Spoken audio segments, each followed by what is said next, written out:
लो भाई बब्बन, बन गई तस्वीर। जरा देखकर बताओ कैसी बनी है। अरे भाई मोहन, मेरी सलाह मानो तो तुम रहने ही दो।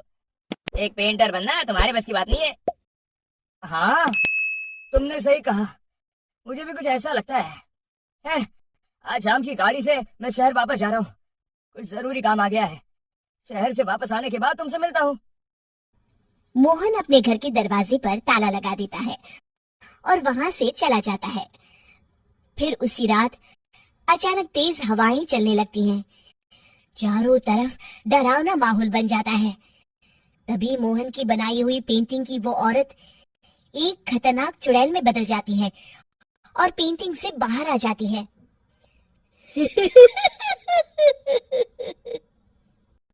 चुड़ैल घर के बाहर चली जाती है। वहीं दूसरी तरफ दो चोर लाला सुखीराम के घर से चोरी करके भाग रहे होते हैं। दोनों भागते भागते गांव के चौराहे के पास पहुंच जाते हैं।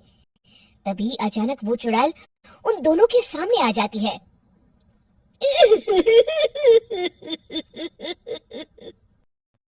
अरे मर गया रे। ये चुड़ैल कहाँ से आ गई? अरे मैंने तो तुझसे पहले कहा था कि आज अमावस्या की रात है। आज हमें चोरी नहीं करनी चाहिए।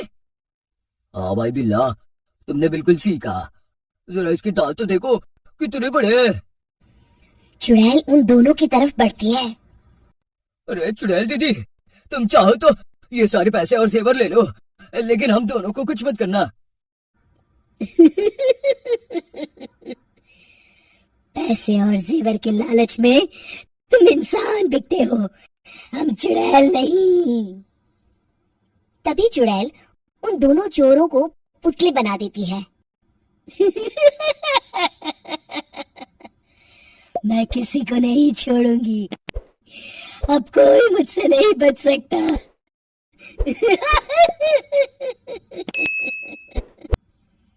चुड़ैल अपने अगले शिकार की खोज में वहां से चली जाती है। गांव की दूसरी ओर जाने पर चुड़ैल को हरिया, बिरजू और बब्बन दिखाई देते हैं। आज संडे है, आज कपिल शर्मा शो देखने का दिन है। जोर से बोलो। आज संडे है। मैंने नहीं सुना।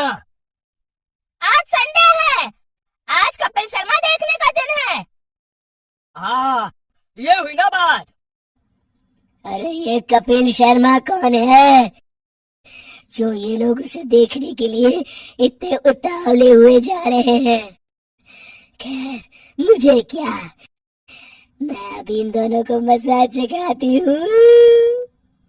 चुड़ैल तेजी से उड़कर उन तीनों के सामने आकर खड़ी हो जाती है।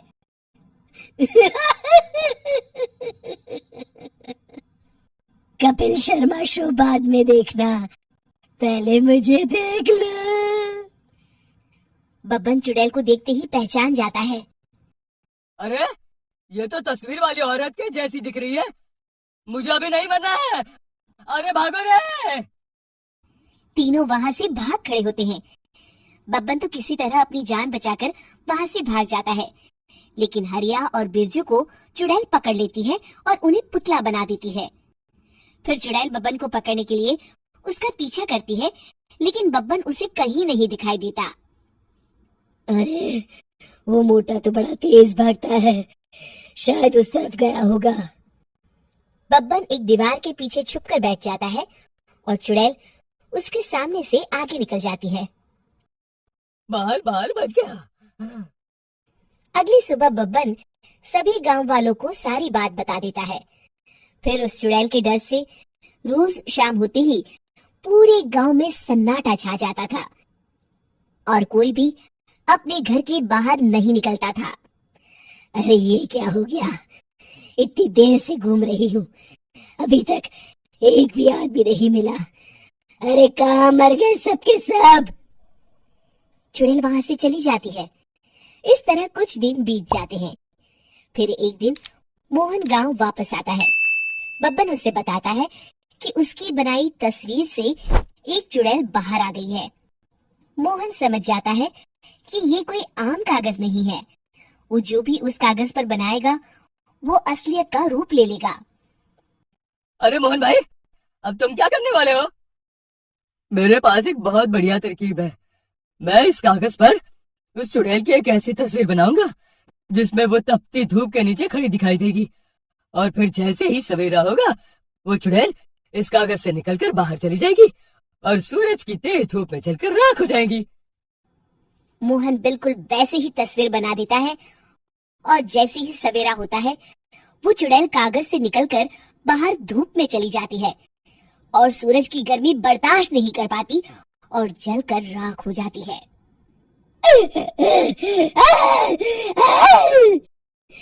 ये मुझे क्या हो रहा है? मैं सूरज की रोशनी बर्दाश्त नहीं कर सकती। मेरा पूरा शरीर जल रहा है। और इस तरह चुड़ैल के जलते ही पुतले बने सभी लोग पहले की तरह इंसान बन जाते हैं।